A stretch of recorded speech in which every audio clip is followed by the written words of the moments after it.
ఆ రాత్రి అలాగో గడిచింది. కానీ పొద్దుటే లేవగానే ఈయన స్నానం చేయాలి. స్నానం చేయడానికి చెరువు దగ్గరికి వెడితే చెరువు దగ్గర కాపలా వాళ్ళు మెడట్టు గంటేశారు. స్నానం చేయడానికి వీల్లేదన్నారు. పాప ఆయన సముద్రం దూరంగా ఉంటే అక్కడికి వెళ్ళి స్నానం చేసి వచ్చాడు. వచ్చి ఆచమనం చేద్దామంటే ఇంట్లో చుక్క నీరు లేదు.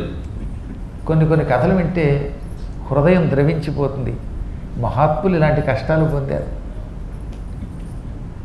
రసగంగాధరం రాసిన జగన్నాథరాయలు అలా కష్టాలు పొందాడు.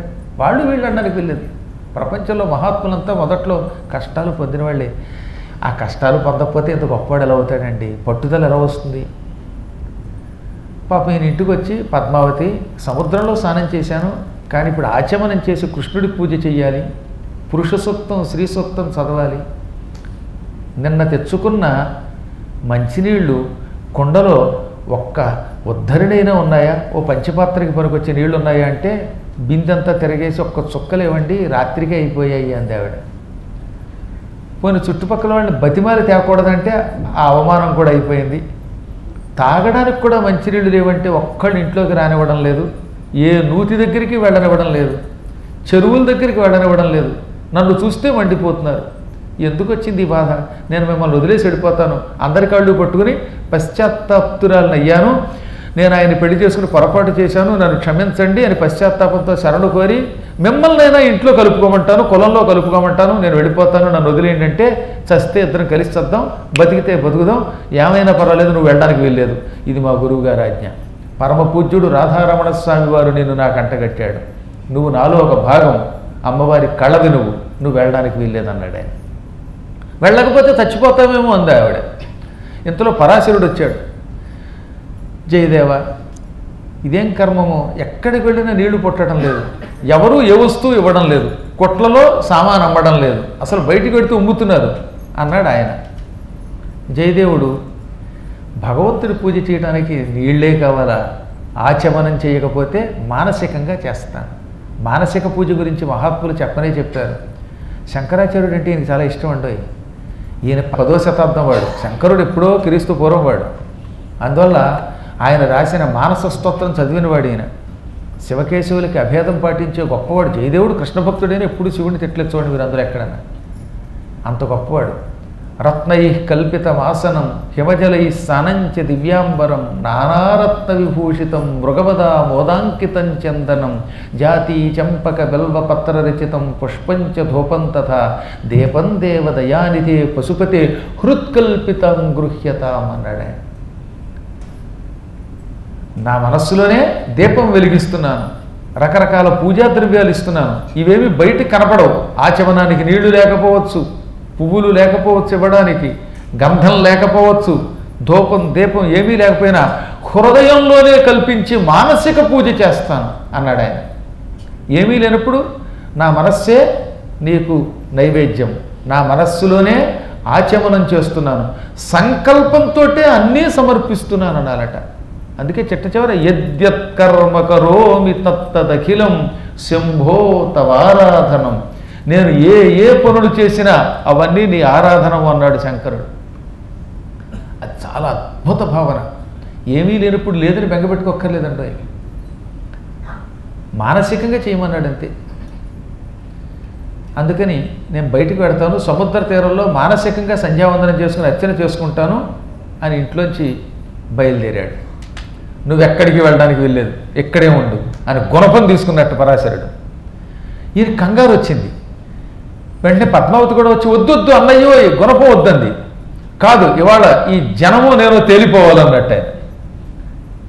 సభాపతి మీదకి వెళ్ళిపోతాడేమో, గుణపంతో పొడి చంపేస్తాడేమో, హత్యానేరం కింద చెరసాల పాలైపోతాడేమో అని వాళ్ళిద్దరూ కంగారు పడి వద్దు వద్దు అంటూ నువ్వు వినిపించుకోకుండా, అమ్మా పద్మావతి, నువ్వు నా దగ్గరకు వచ్చి నన్ను ముట్టుకుంటే కృష్ణుడి మీద ఒట్టు, జయదేవ నన్ను తాకితే నీ ఇష్టదైవమైన గోవిందుని మీద ఒట్టు అన్నట్ట.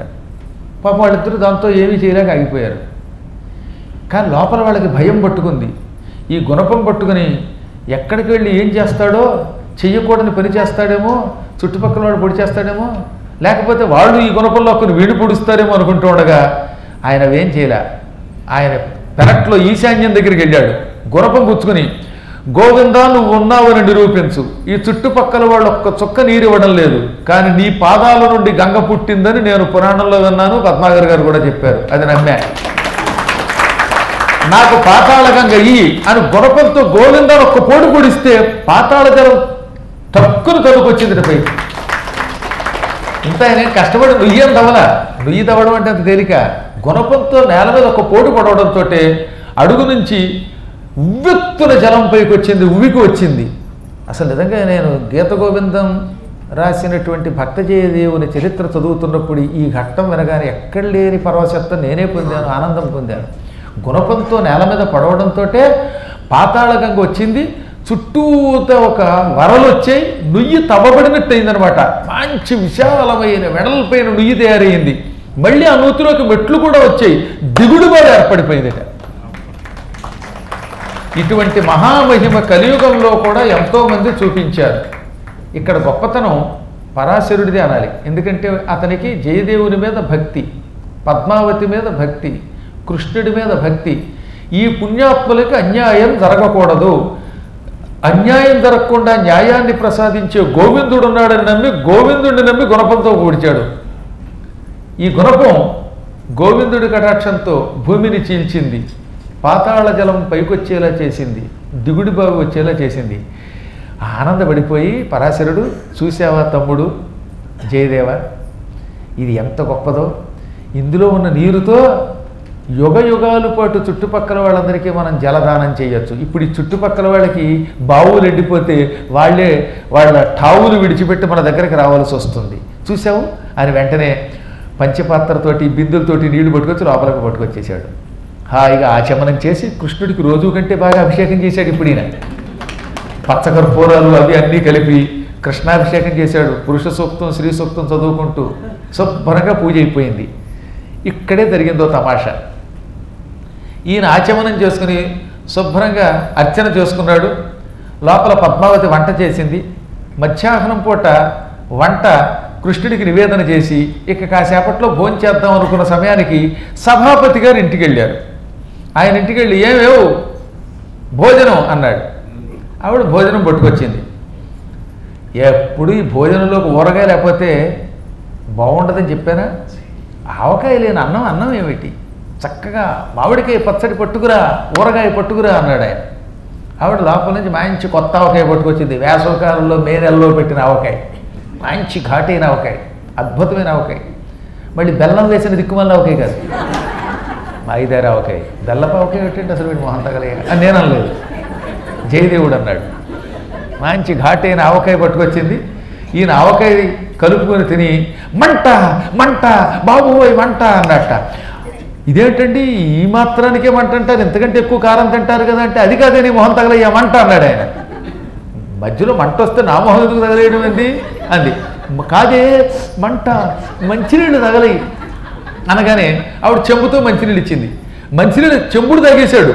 చెంబుడు మంచినీళ్ళు తాగితే కడుపులో మంట కాబట్టి ఇప్పుడు చేతి వేళ్ల దగ్గర నుంచి ఒళ్ళంతా మంటే, బాబోయ్ మంట బాబోయ్ మంట అనడం మొదలెట్టాడు. ఆవిడ కొండతో నీళ్లు పట్టుకొచ్చింది. కుండెడు నీళ్లు తాగి నెత్తి మీద పోసేసుకున్నాడు. ఇప్పుడు చల్లని నీళ్లు, కొండలో నీళ్లు మీద పోసుకున్న ఒళ్ళంతా సల సల సల సల మరిగిపోతున్నట్టు అయిపోయింది. ఒకటే మంట. కింద దుల్లేశాడు. మంట మంట అంటాడు. తాను తిట్టుకుంటాడు, పెళ్ళాన్ని తిట్టేస్తాడు. నీ మొహం తగల ఇదే ఆవకాయ అన్నట్ట. ఇదేంటంటే ఆవకాయ తింటే ఇంత మంట ఏమిటండి అని దొడ్లో నూతిలో ఉన్న నీళ్లు కొడుకుని తోడి తీసుకురమ్మంది. వాడు 10-15 కొండలు నీళ్లు పట్టుకొచ్చి మీద పోసేట. ఎన్ని నీళ్లు పోయిన వాడి వీడు ఒళ్ళంతా ఆరిపోతుంది మంట అంటాడు. గుండెను బాధేసుకున్నాడు. నేను చచ్చిపోతాను, ఏమేవో ఇక నీకు వైధవ్యం తప్పదు, ఆ పసుపు కొంచెం తుడిచేవేవు, ఆ గొలుసు తీసేయ్యోయ్ అన్నట్ట. ఇదేంటంటే వాయిదారు గొలుసు అప్పుడెందుకంటే తీయటం అంది ఆవిడ. బతికమన్నాడు కదా. ఇక చూడండి, ఈలోపు ఈయన చిన్న కొడుకు ఒకడు, నాన్న ఈ విషయం విన్నావా అన్నాడు. ఏమిట్రా మంటతో చచ్చిపోతుంటే దరిద్రుడా అన్నాడు ఈయన. కాదు నాన్న, సరిగ్గా విను, మన జయదేవుల వారికి నీళ్లు అందకుండా చేశామా? పరాశరుడు దొడ్లో గుణపంతో పడవగానే గొప్ప దిగుడుగా ఏర్పడింది. అందులోంచి మంచి నీళ్లు పైకి తన్నాయి. ఆ నీళ్లతో వాళ్ళు ఆచమనం చేసుకున్నారు, నైవేద్యం కూడా వండుకున్నారు అనగానే ఇప్పుడు అర్థమైంది నాకు అన్నాడు ఆయన. అక్కడ ఆయనకి నీళ్లు ఇచ్చాడు, ఇక్కడ నాకు కన్నీళ్ళు ఇచ్చాడు. నా ఒళ్ళంతా మండిపోతోంది, నన్ను వెంటనే జయదేవుడి దగ్గరికి తీసుకెళ్ళండేవు అన్నట్టు ఈయన. చుట్టుపక్కల వాళ్ళంతా వచ్చి ఏం సభాపతి వాడు గడప ఎక్కకూడదు కదా అంటే గడప ఎక్కకపోతే నన్ను గడప దాటించాలి, శాశ్వతంగా గడప దాటించాల్సిన కర్మ వచ్చింది. ఒరే నీ మాట వినే కదా పాడైపోయాను, ముందు అక్కడికి తీసుకెళ్ళన్నారు. కానీ వాళ్ళందరూ ఈయన మోసుకెళ్ళారట. అసలు మొయ్యలేకపోయారటండి. ఎందుకో తెలుసా, అతన్ని పట్టుకుంటే ఒళ్ళంతా సెగలు పొగలు వచ్చేస్తోంది. కాలిపోతున్న ఇనప కడ్డీలో ఉంది వాడు ఒళ్ళు. ఒక వ్యక్తి ఒళ్ళు ఎంత వేడిగా ఉన్నా అంత వేడి ఉండదు కదా. జ్వరం వచ్చిన వాడిని ముట్టుకుంటే మనకు కొంచెం భయం వేస్తుంది. కానీ ఇప్పుడు వాడు ఒళ్ళు అలా లేదట. ఎర్రగా ఇనప కొలిమిలో ఇనుముని కాలిస్తే ఎలా ఉంటుంది, కమ్మరి కొలిమిలో ఒక కొడవల్లో కత్తినో కాలిస్తే ఎలా ఉంటుందో అలా అయిపోయింది అనమాట. అంత వేడిగా అయిపోయింది. అతి కష్టం మీద ఈ జనమందరూ వాడిని మోసుకొచ్చారు.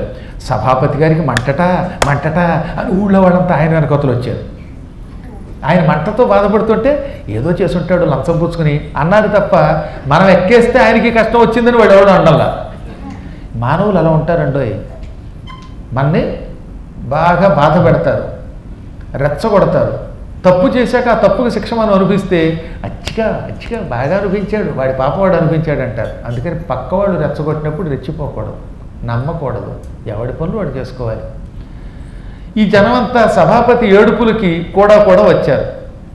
ఆ సమయానికి ఇంకా భగవంతునికి కృష్ణునికి చక్కెర పొంగలి వండి గుడాన్నం వండి నివేదన చేసి భోజనం చేయడానికి ఆకులు వేసుకుంటున్నారు జయదేవుడు, పద్మావతి, పరాశరుడు. ఇంతలో బయట గగ్గోలు వినబడింది. సభాపతి ఏడుస్తూ లోపలికి రావడం చూశాడు పరాశరుడు.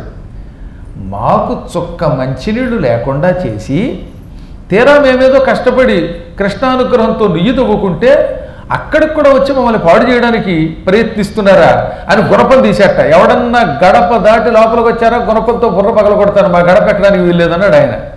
అప్పుడు వాళ్ళు అన్నారు, గుణపంతో బుర్ర పగలగొట్టక్కర్లేకుండా వేడికి బుర్ర పగిలిపోతోంది, చేసిన పాపానికి ప్రాయశ్చిత్తం మాకు అయ్యింది అని జరిగింది చెప్పి ఈ సభాపతి మలమల మాడిపోతున్నాడు. వాడి ఒళ్ళు వేడెక్కింది, వాడు చచ్చేటట్టున్నాడు, పశ్చాత్తాపంతో కుమిలిపోతున్నాడు. జయదేవునికి మంచినీళ్లు చుక్క పుట్టకుండా చేసిన పాపానికి ఇంత కష్టం వచ్చింది అని జయదేవుడి కాళ్ళు పట్టుకోవడానికి వచ్చాడు. దయతో ఆ సభాపతిని రక్షించు అని చుట్టుపక్కల వాళ్ళు అన్నారట. అలా రండి దారికి అని గుణపం పక్కన పారేశాడు పరాశరుడు. అప్పుడప్పుడు కొంచెం ఆ మాత్రం ఆవేశపరులు ఉండాలండి. అప్పుడు జయదేవుని దగ్గరికి తీసుకొచ్చి ఆ సభాపతిని పడుకోబెడితే సభాపతి ఏడుస్తూ, భక్త జయదేవ, కృష్ణ భక్త, ఈ చుట్టుపక్కల వాళ్ళంతా నువ్వు భ్రష్టుడివని నికృష్టుడివని చెబితే నమ్మి వెనక ముందు చూడకుండా న్యాయాన్యాయాలు విచారించకుండా నీకు శిక్ష వేశాను, గ్రామ బహిష్కరణ శిక్ష విధించాను, నిన్ను వెలివేశాను. ఆ పాపానికి ఇప్పుడు నేను శిక్ష అనుభవిస్తున్నాను. నా ఒళ్ళంతా సెగలు పొగలు అయిపోతున్నది, మండిపోతోంది ఒళ్ళు. ఎన్ని నీళ్లు పోసినా నీరంతా శరీరం మీద పడి ఆవిరైపోతోంది. ఎర్రగా కాల్చిన పెనం మీద నీరు చుక్క పడితే ఎలా ఆవిరైపోతుందో నా ఒంటి మీద పడిన నీరు అలా ఆవిరైపోతుంది. నా బతుకులు అయిపోయింది, నన్ను రక్షించు స్వామి అని కాళ్ళు పట్టుకున్నట్ట. అప్పుడు ఆయన, లేవండి మహానుభావ, మీరు సభాపతులు, వేద పండితులు, సామాన్యులు కాదు అని కుర్చీలో కూర్చోబెడితే ఏం పాండిత్యం, ఈ పాండిత్యం నన్ను రక్షించదు, నువ్వే రక్షించాలన్నట్ట. నేను నిజానికి ఏమీ చేయలేదు, మీరంతా నాకు మంచినీళ్ళు పుట్టకుండా చేసినా ఒక్కసారి కూడా నేను తిట్టుకోలేదు, కాబట్టి ఈ కష్టం నేను ఇచ్చింది కాదు, అయినా నన్ను నమ్మి వచ్చావు కాబట్టి నేను రక్షించే బాధ్యత నా పరమాత్మ మీద పెడుతున్నాను. శిక్షించిన రక్షించిన కరుణాస్వరూపుడైన ఆ గోవిందుడే చెయ్యాలి, హరి అవ్యాజ కరుణామూర్తి అని అప్పుడు ఆయన ఆసుగా రాసిన ఒక పాట అన్నమాట.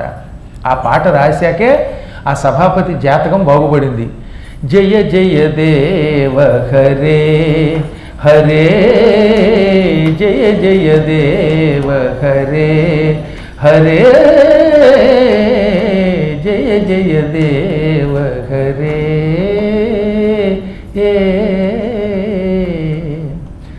అమల కమల దళలోచన భవమోచన, అమల కమల దళలోచన,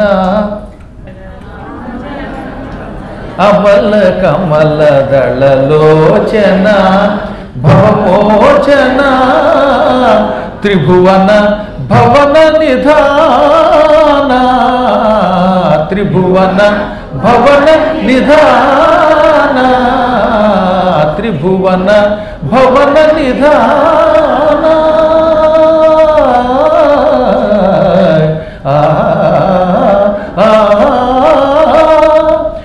త్రిభువన భవన నిధాన జయ జయ దేవ హరే హరే జయ జయ దేవ హరే శ్రిత కమల కుచమండల ధృత కుండల శ్రిత కమల కుచమండల ధృత కుండల కలిత లలిత వనమాల కలిత లలిత కలిత లలిత వనమాల కలిత లలిత వనమాల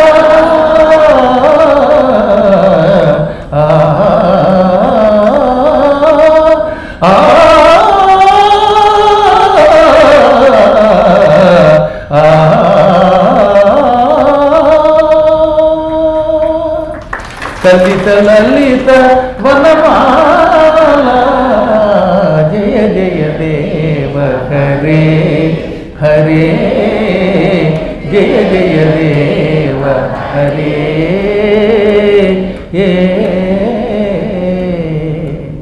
అది తన్మయత్వం, లోక రక్షణ కోసం పాడినటువంటి పాట అదనమాట. దేవ జయ జయ దేవ జయదేవ తన పేరు అందరూ ఉంటుంది చూడండి మీరు ఎక్కడ. జయ జయ దేవ హరే జయ జయదేవ హరే. జయదేవునికి సంబంధించిన కృష్ణ హరి నీకు శుభము కలుగుగాక. నువ్వు ఎటువంటి వాడివి? శ్రిత కమల కుచమండల లక్ష్మీదేవి యొక్క కుచమండలమును ఆశ్రయించుకున్నవాడివి. ఆయన ఎప్పుడు లక్ష్మీదేవి యొక్క వక్షస్థలం మీద ఉంటాడు. అంటే అర్థం ఏమిటో చెప్పారు అక్కడ. లక్ష్మీదేవి యొక్క ఒక స్తనము నుండి సంగీతం పుట్టింది, ఒక స్తనము నుండి సాహిత్యం పుట్టింది. ఆ తల్లిపాలు అందుకని తాగాలి. సంగీత సాహిత్యాలు ఇచ్చే అపూర్వమైనటువంటి స్తనమండలం, దానిని ఆశ్రయించుకున్నవాడివి అంటే నీ వల్లే నేను పాట రాయగలుగుతున్నాను, నీ వల్లే ఆ పాటని పాడగలుగుతున్నాను. సంగీత సాహిత్యాలకి నిలయమైనటువంటి సృష్టికి మూలమైన లక్ష్మీదేవి యొక్క కుచమండలమును ఆశ్రయించిన వాడ. అమ్మవారే లేకపోతే, ఆవిడ స్తనములే లేకపోతే, ఆ పాలు తాగకపోతే ఇన్ని జీవరాశులు ఎలా బతుకుతాయండి? ఇన్ని జీవరాశులకు మూలకారకురైన అమ్మవారిని ఆశ్రయించుకుని లోకాన్ని రక్షించే నీకు జయము కలుగుగాక. ధృత కొండల చెవులకు ఆయన కుండలములు ధరిస్తాడు. నిజానికి ఈ కుండలములు అంటే అర్థం, ఇప్పుడు నా చెవులకి కుండలాలు ఉన్నాయి, ఈ కుండలములు కాదట. శ్రోత్రం శృతేనైవ, వినడమే వేదమే కుండలం. ఆయన చెవుల్లో ఒక చెవికున్న కుండలం 2 వేదములు, మరో చెవికున్న కుండలములు మిగతా 2 వేదములు. చతుర్వేదములను కుండలములుగా ధరించిన నీకు శుభము కలుగుగాక. ఇక నీవు అమల కమల దళలోచన, తామర పువ్వుల్లాంటి కళ్ళు కలిగినవాడు అనొచ్చు, పద్మముల రేకుల వంటి కళ్ళు కలిగినవాడా అనకుండా స్వచ్ఛమైన తామర పువ్వు రేకుల వంటి కళ్ళు కలిగినవాడ. తామర పువ్వుల్లో కూడా మధ్య మధ్యలో కమిలిపోవడాలు ఉంటాయి, గీతలు పడతాయి. అందుకే కొంతమంది కళ్ళు తామర పువ్వులో ఉన్నా ఆ కళ్ళల్లో కొన్ని జీరలు లేకపోతే ఏవో రేఖలు కనపడతాయి. కానీ పరమాత్మని కళ్ళు స్వచ్ఛమైన తెల్ల తామర పువ్వు రేకుల వంటి కళ్ళట. అందుకని స్వచ్ఛమైన తామర పువ్వు రేకుల వంటి కళ్ళు కలిగిన వాడు అనగా పరమాత్మ దృష్టిలో ఏ విధమైనటువంటి దోషము ఉండదు. కొంతమంది చూస్తారు కదా విషపు చూపులని, అలా చూశాడు వాడు ఎగిరిపోయాడే. ఏమిటి నీకు అవార్డు వచ్చిందా అన్నాడా, అయిపోయాడే వాడికి. దరిద్రపు చూపులేదు ఇంకా అన్నాడు. అందుకే పూర్వకాలంలో మనకి ఏదైనా వస్తే పక్కవాడికి చెప్పేవారు కదా. కాబట్టి ఎప్పుడైనా మీకు ప్రమోషన్ వచ్చి జీతం పెరిగితే అందరికీ చెప్పకూడదండో డాక్టర్ గారు, అక్కడి నుంచి అన్నాడా ఆ చూపులు పడితే ఇంక అయిపోయినట్టే. కానీ పరమాత్మ చూపులు స్వచ్ఛమైనవి, పవిత్రమైన చూపులు అన్నమాట. భవము వచ్చిన సంసార బంధాల నుంచి పుట్టుకు నుంచి విముక్తి కలిగిస్తాడు ఆయన. త్రిభువన భవన నిధాన, 3 లోకములను సృష్టించే సృష్టి పదార్థమునకు నిధి వంటివాడా. అంటే సమస్త లోకాలు నీవే సృష్టిస్తున్నావు, సృష్టికి నువ్వు ఒక నిధి వంటి వాడివి. వీటిని నిలబెడుతున్నది నువ్వే, సృష్టిస్తున్నావు, పోషిస్తున్నావు, వీటిని నిలబెడుతున్నావు. అటువంటి నీకు దేవా జయము కలుగుగాక. ఇలా 8 పదాల్లో రాశాడు. రాసి ఆ కృష్ణుడు ఆనందంతో తల ఊపుతున్నట్టుగా పటంలోంచి ఈయన కనబడ్డట్ట విగ్రహం నుంచి. అక్కడికి వెళ్ళి పచ్చకర్పూరము తులసీదళము అన్నీ వేసినటువంటి తీర్థం ఉంది అక్కడ. ఆ తీర్థం స్వామికి చూపించి ఒక ఉద్ధరణి తీర్థం పట్టుకొచ్చి గోవింద గోవింద గోవింద అని నోట్లో పోసాడో లేదో ఆ సభాపతి గారి మంటంతా పోయింది, తంటంతా తొలగిపోయింది. ఓహో ఎంత హాయిగా ఉందో, ఇందాకడి దాకా ఒళ్ళంతా మండిపోయింది. సాధారణంగా ఒళ్ళు మండిపోతుందంటారే, ఇది అసలు మంట. మామూలుగా ఒళ్ళు మండుతుందంటారే, ఆ మంట రుచితే తెలుస్తుంది. ఇప్పుడు ఆ మంటంతా పోయింది అని వెంటనే కాళ్ళు పట్టుకొని, జయదేవ పరమ స్వచ్ఛస్వరూపులు మీరు, పుట్టుక ఎటువంటిదో ఎవడికి తెలుసు, జ్ఞానం వల్ల మనిషికి పునర్జన్మ వస్తుంది. ఆ పద్మావతి నువ్వు కారణజన్ములు గ్రహించలేక ఎవరో ఏదో చెబితే నిన్ను వెలివేయాలనుకున్నాం, అది మమ్మల్ని బలి తీసుకుంది, క్షమించు మమ్మల్ని. ఈ రోజు నుంచి మేము నీ గీత గోవిందం వింటాం, నిన్నే పూజిస్తాం, నువ్వు మాకు గురువువై ఇహలోకంలో మంచి మార్గం చూపించు, పరమార్గం కూడా చూపించు, ముక్తిని కూడా ప్రసాదించు అన్నాడు.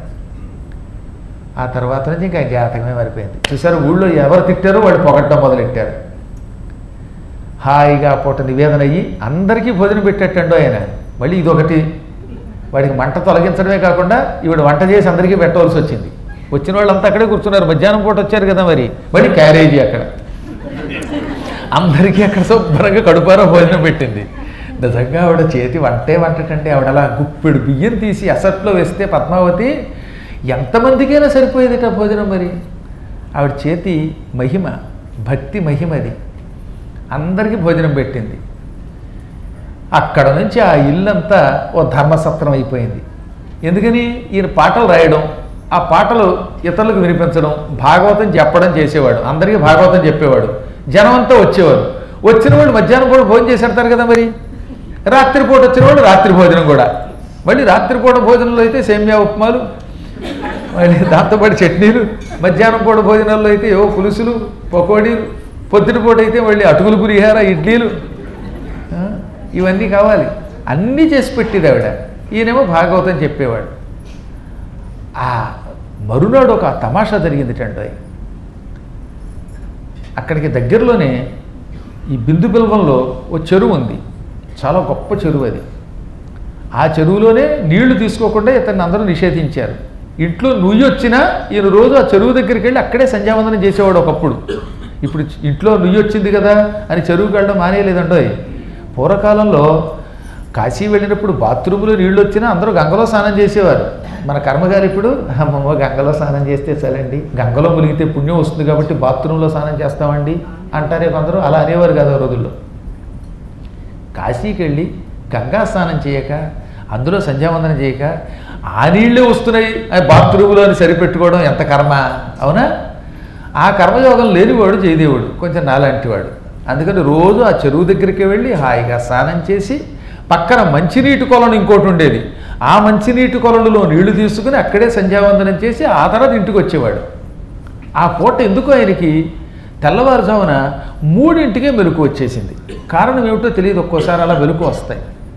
ఆ మెలకు రాగానే ఆయన మారు మాట్లాడకుండా చెరువు దగ్గరికి వెళ్ళాడు.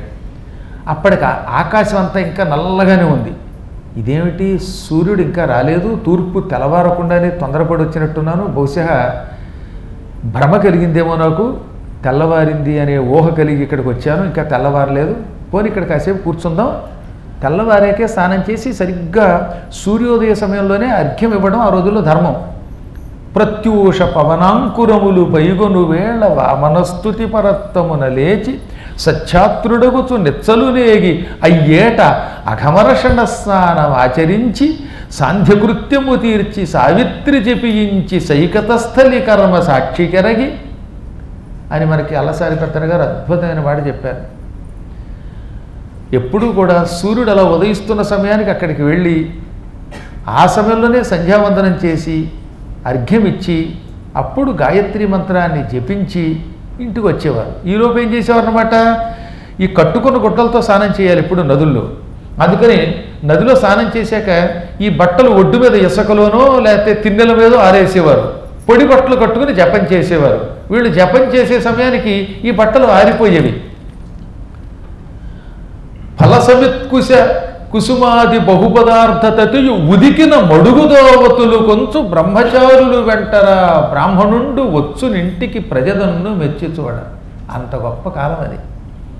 హాయిగా జపతపాలు పూర్తి చేసుకుని ఈ బ్రహ్మచారులు తన శిష్యులు కూడా వస్తూ ఉండగా, శిష్యులు కూడా బాగా చదువుకునేవారు, గురువుగారికి సేవ చేసేవారు. ఆ రోజుల్లో గురువుగారు వెళ్ళి కాఫీ ఇవ్వడం కాదు, వాళ్ళే కాఫీ ఇచ్చేవారు గురువుగారికి. ఫ్లాస్క్ పుచ్చుకుని నేను వెళ్ళేవాడు కాదు. అలా సేవ చేస్తున్న శిష్యులు వస్తూ ఉండగా ఈ ఆరిపోయిన ఉతికినటువంటి బట్టలన్నీ తీసుకుని ఇంటికి వెడుతూ ఉండేవట. అప్పుడు అందరూ ఆయన మెచ్చుకునేవారు. ప్రవరాఖ్యుడి చరిత్ర అంత గొప్పది. మార్కండేయ పురాణంలో మీకు చెప్పాను దాన్ని, సారోచేష సంభవం మార్కండేయ పురాణంలో అది. అందులో ఇవి కూడా చెప్పారు అప్పుడు. అవి వినండి శ్రద్ధగా, చాలా అద్భుతమైన ఘట్టాలు అవి. అందులో ఏంటంటే ఒకవేళ చెరువు దగ్గరికి ముందు వెళ్ళిపోయినా కొంచెం ఇంచుమించుగా సూర్యుడు తూర్పు దిక్కున ఎర్రని కిరణములతో ఉదయించబోయే ముందు స్నానం చేసి సమయమునకు లోపము లేకుండా సంధ్యావందనము అర్ఘ్యప్రదానాది కార్యక్రమాలు చేసేవారు. నిత్యం సమయలోపం కాకుండా చూసుకునేవారట. కాలం ఎప్పుడూ కూడా పవిత్రమైనది. అందుకని ఏ సమయమునకు ఏం చేయాలో చేయాలి. 7ంటికి అర్ఘ్యప్రదానం చేస్తే ఉపయోగం ఉంది. రోజు ప్రాయశ్చిత్త అర్ఘ్యప్రదాన పూర్వక ప్రాతః సంధ్యార్ఘ్యం ఏంటి, ఒకనాడైనా టైంకి వద్దు. మరి పెద్దరాళ్ళే 7:30కి 8ంటికి లేచిపోతారు కొందరు. అమ్మవారికి 7:30కి 8ంటికి అప్పుడు వచ్చి దీపారాధన చేస్తారు. అదొక అదృష్టం. కాబట్టి అలా కాకుండా టైంకి చెయ్యాలి. ఈయన అక్కడ కూర్చున్నాడు. హఠాత్తుగా ఆ తెల్లవారుజామున 3-4 గంటల మధ్యలో నల్లని ఆకాశంలో నుంచి కోటి సూర్యుల కాంతి ఉదయించినట్టయింది. మహాకాంతి. ఆ కాంతిని సామాన్య మానవుడు చూడలేడు. దివి సూర్య సహస్రస్య భవేద్యుగపదుత్థిత. ఒకేసారి యుగపత్ అంటే ఏకకాలంలో ఒక్కసారిగా కొన్ని వేల మంది సూర్యులు ఆకాశంలో ఉదయిస్తే ఎటువంటి కాంతి వస్తుందో అటువంటి కాంతి కనపడింది. మిరుమిట్లు కొలుపుతున్న కాంతిని చూడలేక జయదేవుడు ఒక్క క్షణం కళ్ళు మూసేసుకున్నాడు. అంతలోనే మళ్ళీ కళ్ళు తెరిచాడు, మళ్ళీ మూసుకున్నాడు. ఈయన అదృష్టం, ఆయన కంటికి ఎక్కడి నుంచో ఒక దివ్యశక్తి వచ్చింది, దివ్య దృష్టి వచ్చింది. మానవ నేత్రములతో సూర్యుడిని కూడా చూడలేము. ఒకసారి చూడండి, బయటికి వెళ్ళి సూర్యుడిని చూడండి. కళ్ళు మసకలిస్తాయి, బైర్లు గమ్ముతాయి. ఎక్కువసేపు సూర్యుడికే చూస్తే కళ్ళు పోతాయి. అటువంటిది కోటి సూర్యుల కాంతి ఆకాశంలో ఉన్నప్పుడు ఈ కంటితో మానవుడు చూడగలడా? అందుకే భగవంతుడు ఆయనకి దివ్య దృష్టి ఇచ్చాట. ఆ దివ్య దృష్టి ఇవ్వగానే చూశాడు. ధగ ధగ వెలిగిపోతూ పైనుంచి కిందకి 2 దిగొచ్చారు. అది ఒక ఆవిడ రాధ, ఒక ఆయన మాధవుడు. అది రాధామాధవుడు యొక్క దివ్య రూపం. ఈయన అలా రెప్ప వాల్చకుండా చూశాడు. ఈయన అనిమిషుడైపోయాడు. నిమిషము అంటే రెప్పపాటు. అది దేవతలకి ఉండదు. అందుకే దేవతల్ని అనిమిషులు అంటారు. ఇలాగే చూస్తారు వాళ్ళు. మనం అలా చూడలేం. చూస్తే ప్రమాదం. అందులో పురాణంలో అసలు కుదరదు. ఫ్రంట్ రోల్లోనే కూర్చొని అప్పుడప్పుడు అనుమానం వస్తుందన్నమాట నాకు. కళ్ళు మూసుకుని ఎంత తన్మయత్వంతో వింటున్నారో వీళ్ళని. కానీ అది తన్మయత్వం కాదని, అటుకులు పులిహార చిన్మయత్వం అని తర్వాత తెలుస్తున్నారు. ఏమంటే నిజేనా? అవునా కదా? అప్పుడప్పుడు కళ్ళు మూసుకోవడం అది ఒక రకమైన తన్మయత్వం, అది తన్మయత్వమే.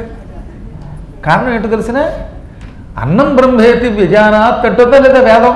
అన్నం పరబ్రహ్మం. ఆ పరబ్రహ్మం కడుపులోకి వెళ్ళింది, కాకపోతే కొంచెం మోతాదు ఎక్కువైంది. ఈ పరబ్రహ్మం ఎక్కువైపోయి ఆ ఆనందం చిన్మయత్వ రూపంలో వస్తుంది అనమాట. ఏదైనా చిన్మయత్వమే, తన్మయత్వమే. ఈయన మాత్రం ఆ చిన్మయత్వం లేకుండా అలాగే చూస్తూనే ఉన్నట్ట. అక్కడ రాధామాధవులు ఆ సరస్సులో జలక్రీడలు ఆడారు. ఒకప్పుడు బృందావనములో గోపికలతో కృష్ణుడు రాసక్రీడలాడిన దృశ్యమంతా అక్కడ కనపడిపోయింది. అపూర్వ దృశ్యం అన్నమాట అది. అందులోకి దిగారు వాళ్ళు, నీళ్లు చల్లుకున్నారు. ఇంతలో రాధ శరీరం నుంచి కొన్ని వేల మంది గోపికలు బయటకు వచ్చారు. వాళ్ళంతా ఆయన చుట్టూ తిరుగుతున్నారు.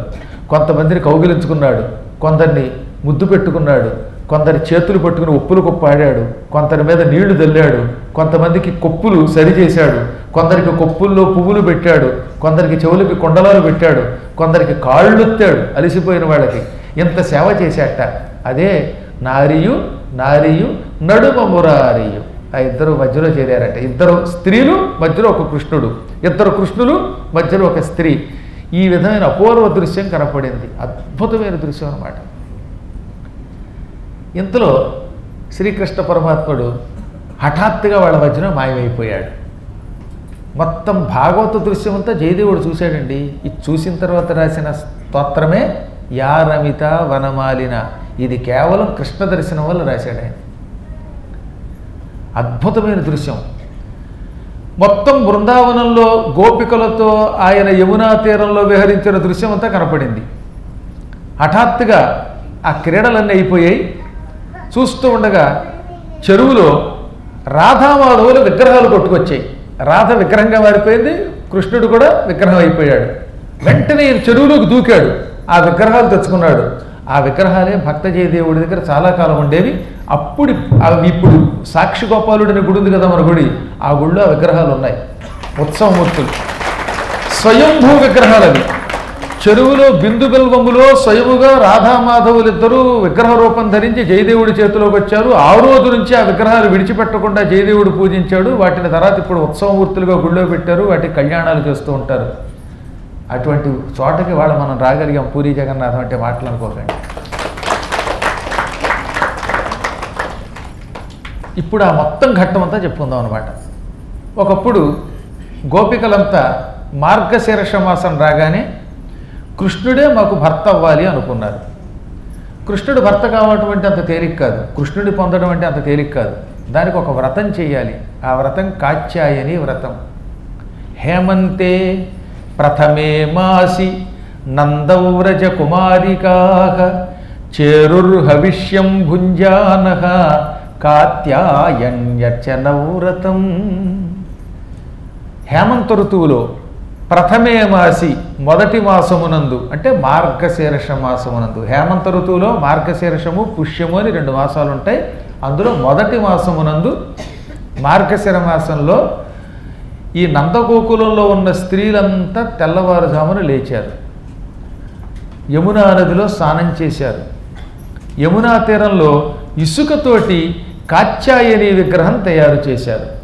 ఆ విగ్రహాన్ని భక్తితో పూజించారు. ఎందుకు పూజించారు? శ్రీకృష్ణుడు తమకి భర్త కావాలి అని పూజించారు. నెల్లాళ్ల పాటు కృష్ణుడు భర్త కావాలని కాత్యాయని వ్రతం చేశారు. ఈ వ్రతం చేసేవాళ్ళు హవిష్యాన్నమే తినాలి. నేతితో వండిన అన్నం భగవంతుడికి అమ్మవారికి నైవేద్యం పెట్టి దాంట్లో కొంత ప్రసాదం తినేవారు. కేవలం నేతితో వండిన అన్నం అన్నమాట. ఇంకా అందులో పప్పులు గిప్పులు ఉప్పులు ఏం కలపకుండా కేవలం అన్నం ఉడుకుతూ ఉంటే పూర్తిగా నెయ్యి పోసేసేవారట. ఈ నేతి అన్నం తినేవారట. అలా 1 మాసం పాటు హవిష్యాన్నం తింటూ అమ్మవారిని పూజిస్తూ నియమాలు పాటించారు. నేల మీద చాప వేసుకు పడుకునేవారు. రోజు పడుకునేటప్పుడు కృష్ణుడినే తలుచుకునేవారు. కృష్ణుడు మాకు మనోవల్లభుడు కావాలి అనుకున్నారట. ఎంత యోగం పట్టిందండి వాళ్ళకి. ఆ యోగం పూరీ జగన్నాథంలో వచ్చిన మనందరికీ పట్టింది. మనందరం గోపికలం, కృష్ణుడే పరమాత్మ. గురువులు అనుగ్రహించాలనుకున్న అవతలవాడికి యోగం లేకపోతే రాలేరని చెప్పాను కదా. నేను ఒకళ్ళిద్దరు రమ్మన్నానండి. రమ్మని అడిగితే వాళ్ళ కర్మ వల్ల పూర్వజన్మ పాపం వల్ల రాలేకపోయారు. నేను అందరినీ రమ్మన్నాం. సాధారణంగా ఎవరికి చెప్పను. ఎవరి మీదైనా వాళ్ళకి ముక్తి ఇవ్వాలనే ఆత్మీయత ఏర్పడినప్పుడే రమ్మని స్వయంగా అంటాను. అది 2వ కంటడికి చెప్పకుండా వాళ్ళు రాగలగాలి. కానీ రాలేరు. కర్మ ఏదో రకంగా భగవంతుడు దూరం చేసేస్తాడు. ఇప్పుడు నేను నిజంగా రమ్మనకుండానే వచ్చిన యోగ జాతకులు ఉన్నారు 2. చూశారో లేదో మీరు. ఇందులో కొంతమంది వాళ్ళంతటా వాళ్ళే ప్రయత్నించి వచ్చారు. చివరి మూమెంట్లోనే చెప్పేది. ఏదో 3 నెలల ముందో 4 నెలల ముందో బుక్ చేసుకోవడం అదొక అదృష్టమే కాదనను. కానీ చివరి క్షణాల్లో బాలకృష్ణ గారు, సరోజ్ గారు ఇంటికి వచ్చి రేపు ప్రయాణం వరకు వచ్చి టికెట్ చేసుకొచ్చేసారు వాళ్ళు. దీనికి కారణం ఏంటో తెలుసా? ఎన్నో యాత్రలు చేసి గురువు గారిని ఒక్కనాడు కూడా కించపరచకుండా భక్తితో పూజించిన పుణ్యం అది. ఆ పుణ్యం ఎక్కడికి వెళుతుందండి? యాత్రలు చేసిన పుణ్యం ఎక్కడికి వెళ్ళదు. గురువుని పూజించిన పుణ్యం ఎక్కడికి వెళ్ళదు. గురువే మా దైవం అనుకున్నటువంటి వాడి పుణ్యం పుచ్చిపోతుందన్నారు. అంటే అంత పుణ్యం పెరిగిపోయిందని అర్థం. పుణ్యం పుచ్చిపోవడం అంటే అర్థం ఏంటి? మీ ఇంట్లో బియ్యం ఎక్కువైపోయాయి, ఇంకా తినడానికి కూడా ఓపిక లేదు. అప్పుడు ఆ బియ్యం తినకపోతే కొంతకాలానికి ఏమవుతాయి? పుచ్చిపోతాయి. అలా పుణ్యం కూడా అంత ఎక్కువైపోయిందని అర్థం అనమాట. దానికి పుణ్యం పుచ్చిపోయిందంట అనమాట. ఆ పుణ్యం అనుభవించడానికి వీలు లేనంత ఎక్కువైపోతే ఏమైపోతుంది? కొంతకాలానికి అనుభవించకపోతే పుచ్చిపోతున్నది నవధాన్యాల్లాగా. అలాగే నీ కూడు కుక్కలు తినమని వారు పూర్వం. అంటే ఇంటి నిండా ఎక్కువైపోయి తిండి కుక్కలకు కూడా విరక్తి చెందిందనమాట. అంత తిండి ఎక్కువైపోయిందని అర్థం. కానీ మన వాళ్ళు ఎంత చమత్కారంగా చెప్పారంటే బాబు 5 గొడవ. కాబట్టి పుణ్యం పుచ్చిపోవాలి. పుచ్చిపోవాలంటే అంత పని చెయ్యాలంటే దానికి భక్తి కావాలి. ఆ భక్తి లేక మధ్య మధ్యలో ఏదైనా పిచ్చి మాటలు మాట్లాడాం అనుకోండి, అప్పుడు ఏమవుతుంది? తెల్లవారితే ఫ్లైట్, ఎక్కడో భగవంతుడు దెబ్బ కొడతాడు. ఫ్లైట్ లేదు, టైట్ లేదు, ఇంట్లో కూర్చుంటాం అంతే. ఏడుపు మొహం వస్తుంది. రానివ్వడు. గురుభక్తి లేకపోతే హరి దర్శనం చేయటం అసంభవం. అందుకనే గురు గోవింద దోగు ఖడే కాకే లాగో పాయ్ బలిహారి గురు ఆప్పునే గోవింద దియో బతాయ్ అన్నాడు కబీర్దాసు గొప్ప దోహా రాశాడు.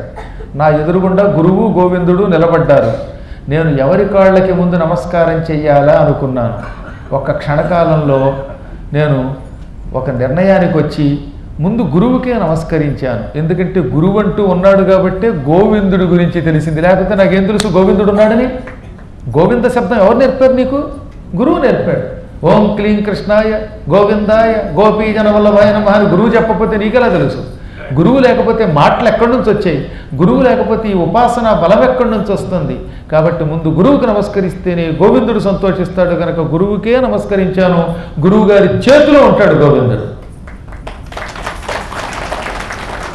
అప్పుడు ఇక్కడికి రాగలుగుతాం. వస్తే ఇలాంటి వినగలుగుతాం. ఈ పవిత్ర క్షేత్రంలో అటువంటి మహాభక్తుల యొక్క చరిత్ర వినడం అదృష్టం. లైవ్లో విన్నారు, అది వేరే విషయం. ప్రత్యక్ష ప్రసారంలో ఈ టీవీలో వింటున్నారు, తర్వాత మళ్ళీ యూట్యూబ్లో వింటారు. ఆ యూట్యూబ్ కంటే ఐట్యూబ్ గొప్పది.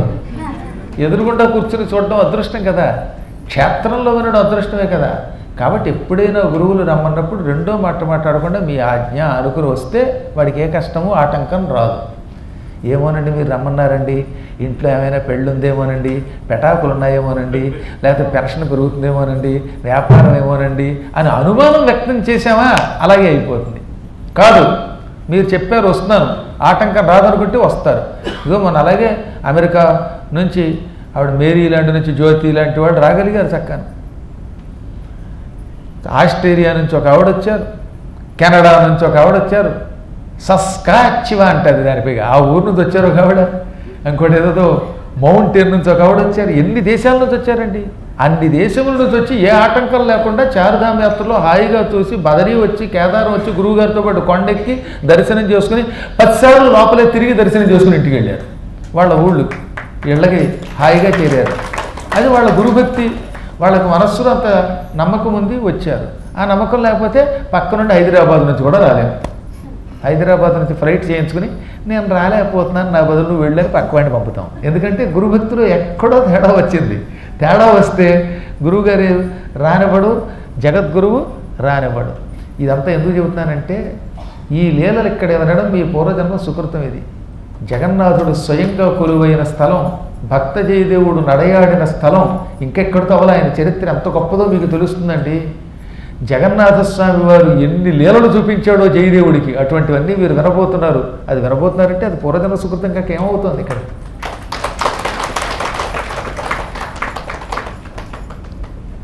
ఈ స్త్రీలంతా భక్తి శ్రద్ధలతో కృష్ణుడిని తలుచుకొని కృష్ణుడు మా మనోవల్లభుడు కావాలి అని చాప మీద పడుకుంటూ హవిష్యాన్నం తింటూ కాత్యాయనిని పూజించారు. తెల్లవారుజామున లేచేవారట, 3 లేచిపోయేవారు.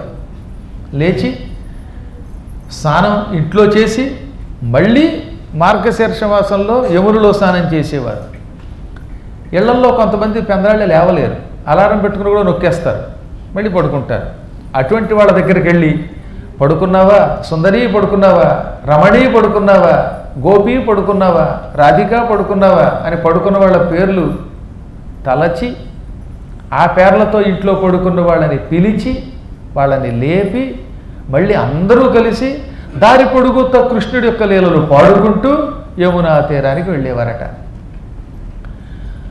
రమణుల్ ప్రొద్దున మేలు కాల్చి సఖులన్ రెండంచు ఆత్మీయ నామములం జీరి కుచద్వయీ భరములం మధ్యంబులల్లాడగా ప్రమదోద్దామ గజేంద్రయానలగుతు పద్మాక్షుని పాడుచు యమునా తీరము చేరబోయిరి గృహీతాన్యోన్యహస్తాబ్జలై. ఈ స్త్రీలంతా తెల్లవారుజామున లేచేవారు. నిద్రపోతున్న తమ చెలికెత్తెల్ని ప్రేమగా ఆత్మీయ నామంతో పిలిచేవారు, నిక్కునేములతో పిలిచేవారు. అంటే ఒరిజినల్ పేరు కాదు. ఒక ఆవిడకి ఏదో పేరు ఉంటుంది, రాధ అనుకోండి, ఏ రాధీ అని పిలుస్తారన్నమాట. ఇంకొక ఆవిడకి ఏదో సీత అని పేరు ఉంటే సీత అని పిల్లరుగా సీతూ అంటాం. ఇంకొక ఆయనకి ఏదో ఉంటుంది రమణ అని, ఆవిడని బుజ్జి అండం. ఇలాంటివన్నీ ఆత్మీయ నామాలు అంటారన్నమాట, ముద్దు పేర్లు. ఇలా ముద్దు పేర్లతో పిలుస్తూ నిద్రపోతున్న వాళ్ళని లేపి, ఇంకా నిద్రపోతున్నారా, ముద్దు నిద్రపోతే ఎలాగా, ముద్దుల కృష్ణుడు మనకి దక్కాలంటే ముద్దు నిద్రలోంచి బయటికి రావాలి, పొద్దున్న లేవాలి. 6 గంటలకు లేవడం అనే ఒక ప్రక్రియ మన దేశంలో పెట్టారు సుమా, 8ంటికి లేవకూడదు అనేవారట. ఇలా అందరినీ లేపి వాళ్ళందరూ ఒకళ్ళ చేతులు ఒకళ్ళు పట్టుకుని వయ్యారంగా నడుచుకుంటూ దారి పొడుగుతా కృష్ణుడి పాటలే పాడుకుంటూ, కృష్ణుడు చేసిన లీలలు ఉంటాయి కదా, కాళీయ మర్దనం మొదలైనటువంటి పాటలన్నీ పాడుకుంటూ వెళ్ళేవారన్నమాట. యమునా తీరానికి వెళ్ళాక స్నానం చేసి అమ్మవారిని పూజించి అక్కడే నేతితో అన్నం వండుకొని ప్రసాదం తిని మళ్ళీ ఇంటికి వచ్చేస్తూ ఉండేవారు. ఈ విషయం కృష్ణ పరమాత్ముడు కనిపెట్టాడు. ఇంకా ఆ ఒక్క రోజుతో వాళ్ళ వ్రతం పూర్తవుతుంది. ఆఖరి దినమన్నమాట, చివరి రోజు. శ్రీకృష్ణ పరమాత్ముడు వాళ్ళకంటే ముందే లేచాడు. లేచాడు అంటే అంత పూర్వం నిద్రపోయాడని కదా, ఆ పూట కృష్ణుడిగా ఒక మానవుడిగా నటించి నిద్రట్లోంచి లేచాడు. తోటి పిల్లల్ని మిత్రుల్ని లేవండి లేవండి అన్నాడు. ఇదేమిటి కృష్ణ చల్లో లేపేస్తున్నావు అంటే, ఇవాళ మంచి తమాషా చేయాలి, లేవండి అని లేపి వాళ్ళని వెంట పెట్టుకుని వీళ్ళకంటే ముందే వెళ్ళిపోయాడు. ఈలోపు స్త్రీలు మరోవైపు నుంచి వెళ్ళారు. యమునా నదీ తీరంలో బట్టలన్నీ ఒడ్డున పెట్టి దిగంబరంగా నీటిలో దిగి జలక్రీడలు ఆడుకుంటున్నారు. అసలు మార్గశిర మాసం అది. ఫిబ్రవరిలో వస్తేనే మన వాళ్ళు గంగలో స్నానం చేయలేదు.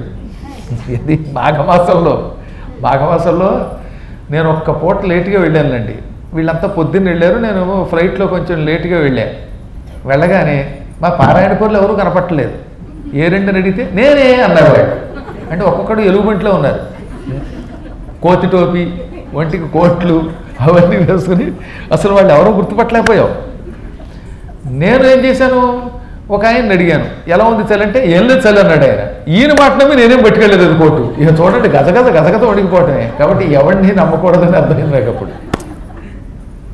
కాబట్టి మనమే నమ్ముకోవాలి. నాకు అర్థమైంది ఆ చలిని చూశాక, నాకు చలే, కాకపోతే నేను కొంచెం నటించాను చలి లేనట్టుగా. ఏమిటంటే ఎలుగుబంటుల్లా అన్నాను. లోపల వణుకుతోంది, నాకు వణక్క కాదు కర్మ.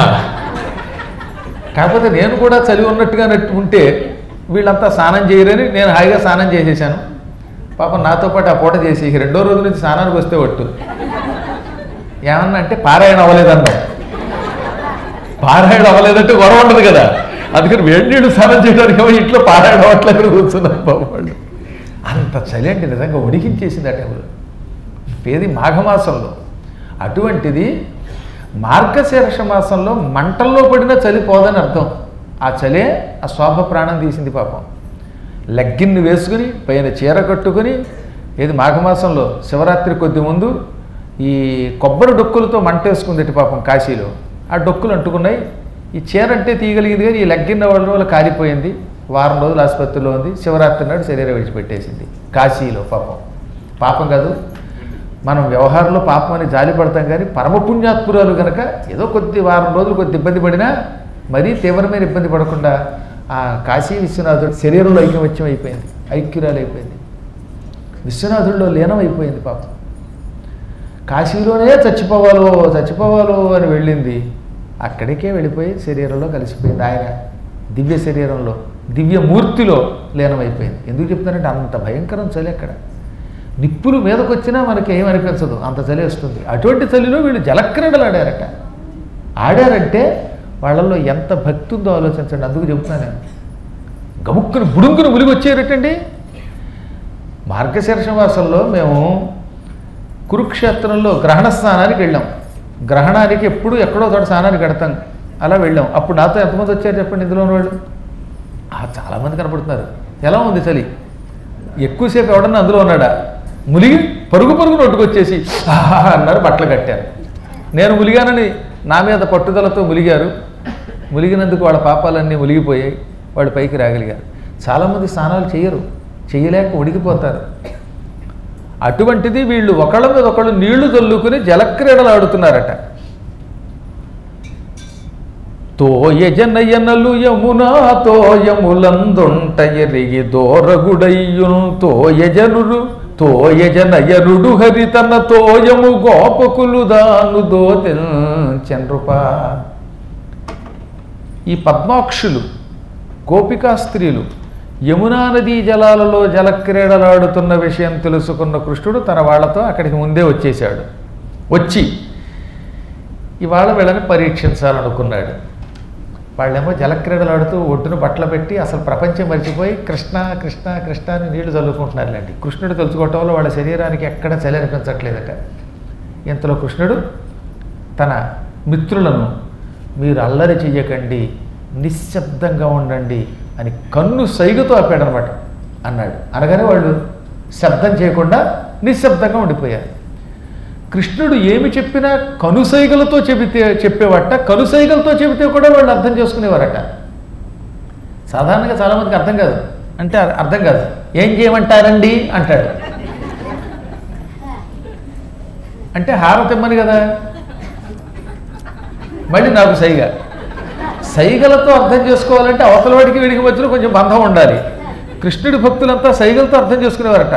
అని కన్నుతో ఒక్క చూపు చూడగానే ఓహో కృష్ణుడు నిశ్శబ్దముగా ఉండమన్నాడు అని అర్థమైపోయి వాళ్ళు అలా ఉండిపోయారన్నమాట. ఆ తదనంతరం ఆయన కదల కుండని తోడి వారల కన్ను సన్నల నిల్పుచున్ పదములొయ్యన నేల వెట్టుచు పద్మనేత్రుడు మౌనియై పొదల మాటున అల్లనల్లన పొల్చిన తాంగుడై అదను గోరు చుడాసి వ్రేతల అంబరంబులు దొంగిలెన్. కదలకండని తన స్నేహితుల్ని కనుసైగలతో ఆపి పొదల్ల మధ్యలోంచి పొంచి వెళ్ళాడు. ఏమాత్రం పొదల్లోంచి దూరుతున్నప్పుడు పొదలు అల్లాడిపోకుండా చూసుకున్నాడు. సాధారణంగా చెట్ల కొమ్మల్లోంచి పెడుతుంటే చెట్ల కొమ్మలు కదులుతాయి, అలా కదలకుండా నిశ్శబ్దంగా దూరాడు. నేల మీద కాళ్ళు మెత్తగా పెట్టాడు, పిల్లిలా నడిచాడు. అందుకే నల్ల పిల్లి అని మన పెద్దల కవిత్వంలో సరదాగా చెప్పేవారు. పిల్లి నడిస్తే శబ్దం కాదు, అంత నిశ్శబ్దంగా వెళ్ళాడు. సమయం చూసుకున్నాడు. హఠాత్తుగా ఆ పొదల్లోంచి బయటకు వచ్చి ఆడవాళ్ళు బయట ఒడ్డు మీద పెట్టుకున్న బట్టలన్నీ ఒక లొంగ చుట్టి మూట చుట్టి ఆ మూట కట్టి బుధం మీద పెట్టుకుని టిక్కన పైకి ఎక్కేశాడు. వాళ్ళు ఇప్పి పెట్టిన గుడ్డలు, ఆ గుడ్డలు పట్టుకుపోయాడు. ఎంత ప్రేమ అండి ఆయనకి. మనం విడిచిన బట్టలంటే మైల బట్టలు వంటివి. ఆ బట్టలు అసలు ఎవరైనా ముట్టుకుంటారా? అవి ఎవరైనా ముట్టుకుంటే ముట్టుకున్న వాడికి వీళ్ళ పాపాలన్నీ వెళ్ళిపోతాయట. అంటే ఈ స్త్రీల పాపాలన్నీ ఆ మైలు బట్టల ద్వారా తీసుకుని ఆ పుణ్యాత్ముడు వాళ్ళని పరమ పుణ్యాత్ముల్ని చేశాడనమాట. అందుకని ఆ బట్టలు తీసుకున్నాడు ఆయన. అందులో ఇప్పిన బట్టలు ఉన్నాయి, కట్టుకోవడానికి పెట్టుకున్న బట్టలు ఉన్నాయి. సాధారణంగా కట్టుకున్న బట్టలు ఉంటాయి కదా, అవి ఇప్పారు. అయిన తర్వాత స్నానానంతరం కట్టుకోవడానికి తెచ్చుకున్న మంచి బట్టలు ఉంటాయి, అవి తీసుకున్నాడు. మొత్తం మూటగట్టి దగ్గరలో ఉన్న చెట్టు దగ్గరికి వెళ్ళాడు. ఆ చెట్టు ఇప్పటికి కూడా అక్కడ ఉన్నది. విరిగి ముక్కలైపోయినా దాన్ని కాపాడారు. ఇప్పుడు చిన్న మొక్క మిగిలింది, అదొక కడిమి చెట్టు, కదంబ వృక్షం. అది ఏ పూర్వజన్మ పుణ్యం చేసుకున్నదో దాని మీదకి కృష్ణుడెక్కి తన కాలు దాని మీద పెట్టాట. ఆయన దాని మీద కాలు పెట్టడంతో దాని పూర్వజన్మ పాపములు తొలగి అది ముక్తి పొందిందన్నారు. సద్యో గర్భ విముక్త పాదప జను సంతాపమున్ నేపమున్. ఆ క్షణమే కృష్ణుడి యొక్క పాదాల స్పర్శ వల్ల ఆ పాదపానికి ఆ చెట్టుకి జనుస్సంతాపం తొలగిపోయింది, జన్మ దుఃఖం తొలగిపోయింది, జన్మించటం వల్ల వచ్చేటటువంటి కష్టం తొలగిపోయిందిట. అంత గొప్ప చెట్టు అయిపోయిందిట అది. ఆ చెట్టు మీదకి ఎక్కాడనమాట ఆయన. ఉజ్జద్గంధ గజేంద్ర గౌరవముతో యోషాంబరంబుల్ విభుండాద్యుండర్భకు భంగి నర్భకులతో హాసాధ్య గొంతు తన్నద్యం భక్కణ శీతవాద జనితానందంబుతో ఎక్కే తా సద్యో గర్భ విముక్త పాదప జను సంతాపమున్నేపము. ఒక గున్న ఏనుగులాగా అటు ఇటు పరిగెడుతూ ఈ వస్త్రాలన్నీ మూటగట్టుకొని ఆడవాళ్ల వస్త్రాలన్నీ మూటగట్టి చెట్టెక్కాడు. ఆయన సమస్త లోకాలకి మూలకారకుడు. ఆయనే మొదటి పురుషుడు, ఆది పురుషుడు. అయినా ఇప్పుడు చిన్న కుర్రాడి కింద మారాడు. గోపాల బాలుడిగా మారి చిన్నపిల్లలతో హాస్యాలాడుతున్నట్టుగా ప్రవర్తించాడు, వేళాకోళాలు చేశాడు. తాను పరమాత్ముడు, సమస్త లోకాలకి మూలకారకుడైన పురుషుడన్న విషయం మరుగున పెట్టాడు. ఎప్పుడైనా అంతే, గొప్ప గొప్ప గురువులు తాము గొప్పవాళ్ళమనే విషయం పక్కన పెట్టి సరదాగా మాట్లాడతారట, మనతో కలిసిపోతూ ఉంటారట, మనని బొట్లో వేసుకుంటూ ఉంటారట. ఆయన మనలాంటి వాడు, ఇడ్లీ తిన్నాడు, అటుకులు పులిహార తిన్నాడు, అబ్బే ఆయన కాఫీ తాగాడు అనే భ్రమ కలిగించడం కోసం అలా చేస్తారు. అందుకే ఆయన ఆద్యుడయ్యుండి కూడా ఒక కుర్రవాడిగా మారి ఆ అర్భకులతో కలిసి వేళాకోళాలు చేస్తూ వీళ్ళ బట్టలన్నీ పట్టుకుని లొంగదొట్టి మూటగట్టి చెట్టు పైకెక్కి కూర్చున్నాడు. ఇది చూచారు స్త్రీలు. అయ్యో అయ్యో కృష్ణ, మా బట్టలు పట్టుకుపోయావా, వద్దున ఆయన మా బట్టలు అన్నారట. మామా వలు వలు ముట్టకు, మామా కొనిపోకు పోకు మన్యు పుతగన్, మామా నమేలగొనియదు మా మానసహరణ మేల మానుము కృష్ణ. వద్దు నాయన, వద్దు, మా బట్టలు పట్టుకుపోవద్దు, మా అభిమానధనాన్ని పట్టుకుపోవద్దు, మా మనస్సులను హరించవద్దు. కృష్ణ మమ్మల్ని రక్షించు, నువ్వు మహాత్ముడివి.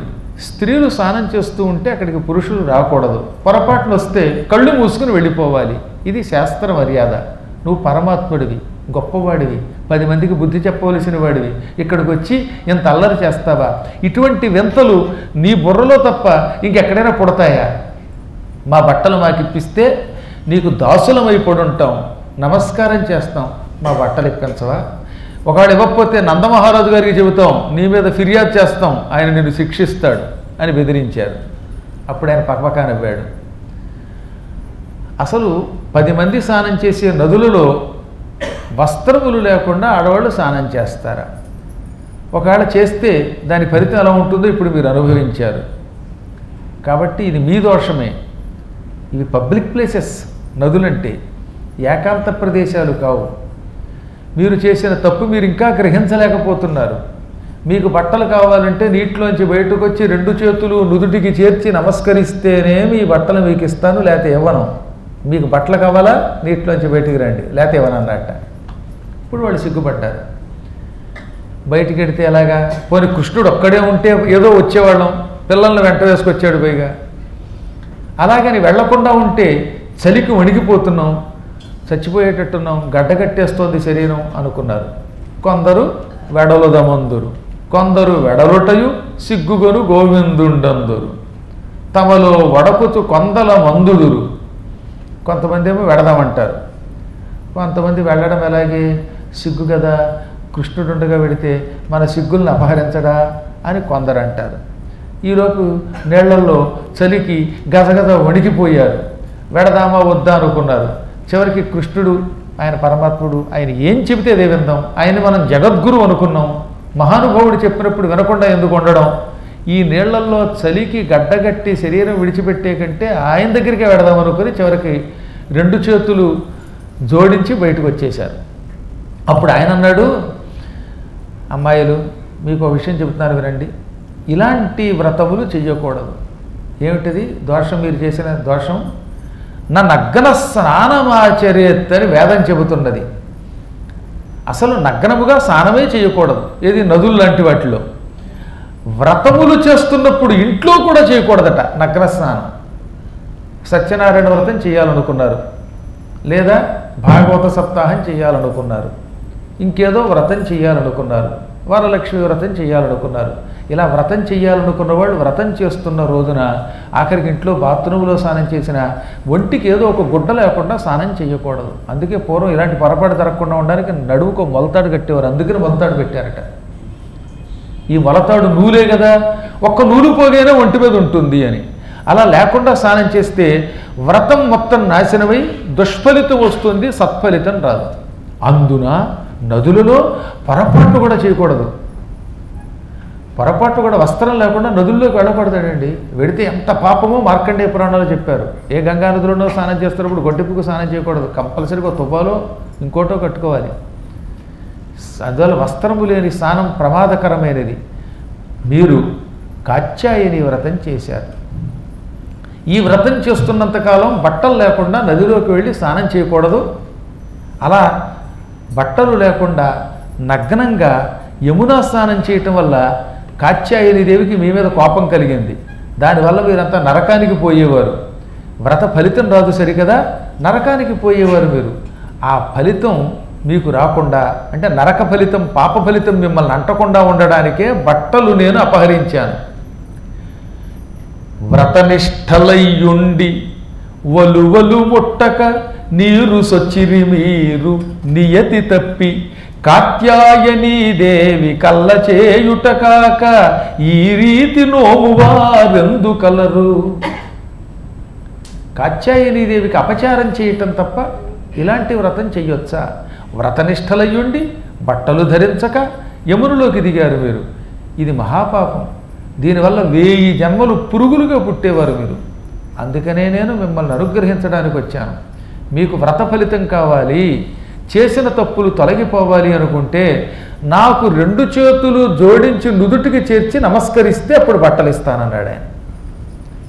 మళ్ళీ మనకు అనుమానం రావాలి కదా, వీళ్ళేదో తప్పు చేస్తే వీళ్ళ బట్టలు అపహరించి చేతులు 2నేమో నుదుటికి చేర్చి నమస్కరిస్తే బట్టలు ఇస్తాను, అప్పుడు మీ అపఫలితం పోతుంది, సత్ఫలితం వస్తుందంటాడేమిటి? కారణం ఏమిటి? అది గోపికలకు అర్థమయ్యింది. ఏమని అర్థమయ్యింది? జీవితంలో మనం పొరపాటు చేశాం, ఈ పొరపాటు దిద్దుకునే అవకాశం కృష్ణుడిచ్చాడు. వ్రతములు చేశాక చివరిని ఏం చెబుతాం? కాయేన వాచ మనసేంద్రియైర్వా బుద్ధ్యాత్మనావా ప్రకృతే స్వభావాత్ కరోమి యజ్జత్ సకలం పరస్మై నారాయణాయేతి సమర్పయామి. శరీరముతో కానీ, వాచ వాక్కుతో కానీ, మనస్సుతో కానీ, ఇంద్రియైర్వా ఇంద్రియములతో కానీ, ఇంకా ఏదైనా యద్యత్ కరోమి ఏమేమి చేస్తున్నామో ఆ సకలము నారాయణాయ పరస్మై సమర్పయామి. సకల దేవతలకి మూలకారకుడైన పరాత్పరుడైన నారాయణుని కొరకు సమర్పిస్తున్నాను అని ఆఖరిని చేతిలోకి నీళ్లు తీసుకుని పళ్ళెల్లో విడిచిపెడితే అప్పుడు మనం చేసిన పాపాలన్నీ తొలగిపోతాయి. ఎందుకంటే సమస్తం విష్ణువుకి సమర్పించాలి. ఒక్క విష్ణువు మాత్రమే ఈ పాపాల నుంచి మనల్ని అనుగ్రహిస్తాడు, పాపాలు తొలగించి మనల్ని పవిత్రుల్ని చేస్తాడు. అందుకే కృష్ణార్పణ వస్తు అనాలా లేదా? చివరిని అంటున్నాం మనం, పరమేశ్వరార్పణ వస్తు, కృష్ణార్పణ వస్తు అని భగవంతునికి సమర్పించవలసిందే. చిట్ట చివర గోవిందునికి సమర్పించవలసిందే. అప్పుడు అందులో ఉన్న దోషాలు పోతాయి. ఆ గోవిందుడు ఎదురుగా ఉన్నాడు కాబట్టి గోవిందునికి నమస్కరిస్తే మన పాప ఫలితాలన్నీ ఆయనకి సమర్పించి మనం పుణ్యాత్తులం అయిపోతాం అని వాళ్ళు గ్రహించేశారట. వ్రతముల్ చేయుచు ఒక్క మాటైనా యవ్వానిల్ విచారించినన్ వ్రతభంగంబులు మాను అట్టి వరదును వామాక్షులీక్షిల్చియు గత చేలాప్లవనంబు నేడు వ్రతభంగంబంచు శంకిల్చి పాలతటన్యస్తకరాబ్జలై సరసిలీలం మృక్కిరి ఇట్లందరూ. వ్రతములు చేస్తున్నప్పుడు అందులో ఎప్పుడైనా లోపాలు వస్తాయి. ఎంత గొప్పవాడైనా వ్రతం చేస్తున్నప్పుడు ఏదో ఒక లోపం లేకుండా ఎలా ఉంటుంది? ఒక్కోసారి నెయ్యి తక్కువ రావచ్చు, ఒక్కోసారి దీపం కొండెక్కచ్చు, ఒక్కోసారి తలపరాలు సరిపోవచ్చు, ఏదో ఒక లోపం వస్తుంది. లోపం లేకుండా ఎలా ఉంటుందండి? అలా వ్రతములు చేస్తున్నప్పుడు లోపం వచ్చాక ఏం చేయాలి? ఒక్కసారి కృష్ణ నీకు ఈ వ్రత ఫలితం అర్పిస్తున్నాం, కృష్ణార్పణ వస్తు అని పలికి చేతిలోకి నీళ్లు అక్షతలో తీసుకుని పళ్ళెంలో విడిచిపెడితే మనము చేస్తున్న వ్రతములలో ఉన్న భంగములన్నీ తొలగిపోతాయి, వ్రతభంగాలన్నీ నశించిపోతాయి, పాపాలు నశిస్తాయి, వ్రత ఫలితం వస్తుంది. అటువంటి స్వరూపుడు కృష్ణుడు ఇక్కడున్నాడు. వ్రతభంగములు తొలగించే ఆ గోవిందుడే కృష్ణుడు. ఆ కృష్ణుడు ఎదురుగా ఉండగా ఆయన చెప్పినట్టు చేయకపోతే మన వ్రతభంగములు తొలగవు, పుణ్యం రాదు, ఇతడే పరమాత్మ అని గ్రహించి వాళ్ళు ఆయన చెప్పినట్టే 2 చేతులు నుదుటికి చేర్చి నమస్కరించారో లేదో తక్షణం వారి సమస్త దోషాలు, వ్రత దోషాలు భస్మం అయిపోయాయి. అందుకే వాళ్ళు అనుగ్రహం పొందారు, కృష్ణానుగ్రహం పొందారు. అప్పుడు కృష్ణుడు వస్త్రాలు ఇచ్చాడు. ఆ వస్త్రాలు ధరించి వాళ్ళు, కృష్ణ ఎలాగో నువ్వు ఇక్కడ ఉన్నావు కదా, నీతో రాసక్రీడలాడాలి అన్నారు. ఆయన నవ్వి, సమయం వస్తుంది దేనికైనా, ఆ సమయం వచ్చేదాకా నిరీక్షించండి.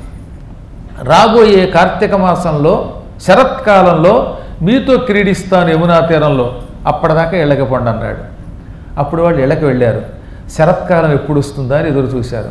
అదిగో ఆ శరత్కాలమే ఇందాక నేను చెప్పిన రాధామాధవుల యొక్క విగ్రహాలు వచ్చినటువంటి కాలం, ఆ విధానం అదంతా జయదేవునికి కళ్ళ ముందు కనపడింది. సరస్సులో యమున కనపడింది. ఆ యమునలో గోపికలతో కృష్ణుడు క్రీడిస్తున్న దృశ్యం కనపడింది. అంతా చూశాడు ఆయన. ఆఖరణ రాధామాధవులు విగ్రహాలుగా మారి ఆయన చేతికి వచ్చారు. ఆ విగ్రహాలని 36 సంవత్సరములు పూజించేట ఆయన. 36 years. అన్నాళ్ళు ఎవరు పూజించగలరు? అవి పూజించిన తర్వాత అవి ఇప్పుడు గుళ్ళోకి వెళ్ళాయి. ఆ తర్వాత ఆయన జీవితం ఎన్నో మలుపులు తిరిగిందనుకోండి ఆ మహానుభావుడిది. మళ్ళీ మనం తర్వాత భాగంలో చెప్పుకుందాం. ప్రస్తుతానికి గోపికలు ఎప్పుడు శరత్కాలం వస్తుందా అని ఎదురు చూసినట్టుగా ఆ శరత్కాల ఘట్టం, రాసక్రీడా ఘట్టం ఎప్పుడు వస్తుందని మీరు కూడా ఎదురు చూడండి. మనందరం జీవాత్మలమే కనుక. మహేశ వైకుంఠపుర నివాస నారాయణ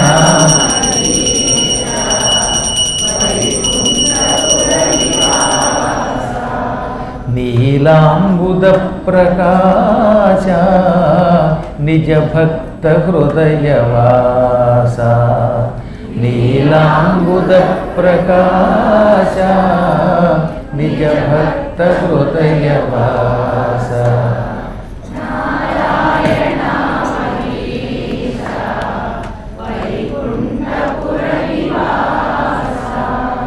ఉరమందు సిరివసింప చరణముల ధరల సింప ఉరమందు సిరి చరణముల ధరల సింప నిన్ను కొల్లుచు వారి కొరకు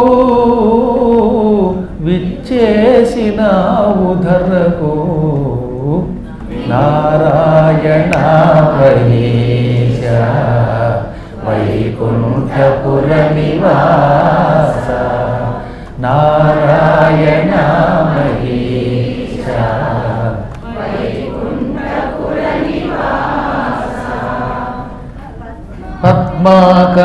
పద్మాకరగ్రహీత ధోత ప్రపంచభూత పద్మాకరగ్రహీత ధూత ప్రపంచభూత నాసిత నృలోక కష్ట సద్భక్త భక్తి తుష్ట నారాయణ మహేశ వైకుంఠపుర నివాస నీలాంబుద ప్రకాశ నిజ భక్త హృదయవాస నారాయణ మహేశ వైకుంఠపుర నివాస. महाराज की